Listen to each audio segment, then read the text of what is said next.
17 مهاجر تاجیکی که حجتوهشان در سوختار شب 20 اکتبر در خوابگاهشان در حدود انشاءات ساختمانی واقع در نزد متروی رسکازوفکا به کام آتش رفت، در ظرف 10 روز شناسنامه های نفت تهیه کرده و روز 1 نوامبر در بنای کنسولگری تاجیکستان در مسکو به آنها سپردند. در این باره با ارسال و نشر ویدیوها محمد صابروف، یک حامی حقوق مهاجران تاجیک، خبر داد. بنا به اطلاع او، مهاجران از سوختار ضرر دیده را که شمارشان بنا به برخی حسابها بیش از 80 نفر و بنا به حسابهای دیگر تا 150 نفر گفته می شود، در پی دخالت مقامات دیپلماتی تاجیکستان شرکت کارفرما در یک خوابگاه در ادینسو جای کرده و به همه آنها جبران پولی نیز داده است.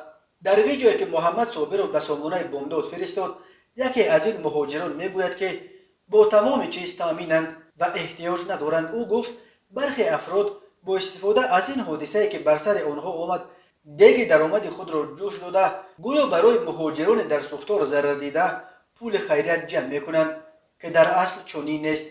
سفارت تاجیکستان در روسیه قبلا خبر داده بود که روز 20 اکتبر در حدود انشاءات ساختمانی واقع در نزد متروی رسکازوفکا در نویه سونسوی شهر مسکو سوختار به عمل آمد.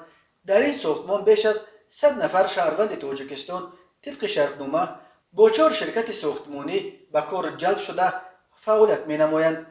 80 نفر آنها در خوابگاه همان ساختمان اقامت می کردند. در نتیجه این آفت تقریبا 60 نفر شهروند تاجیکستان مال و اشیا و 17 شهروند حجتهایشان را از دست دادند.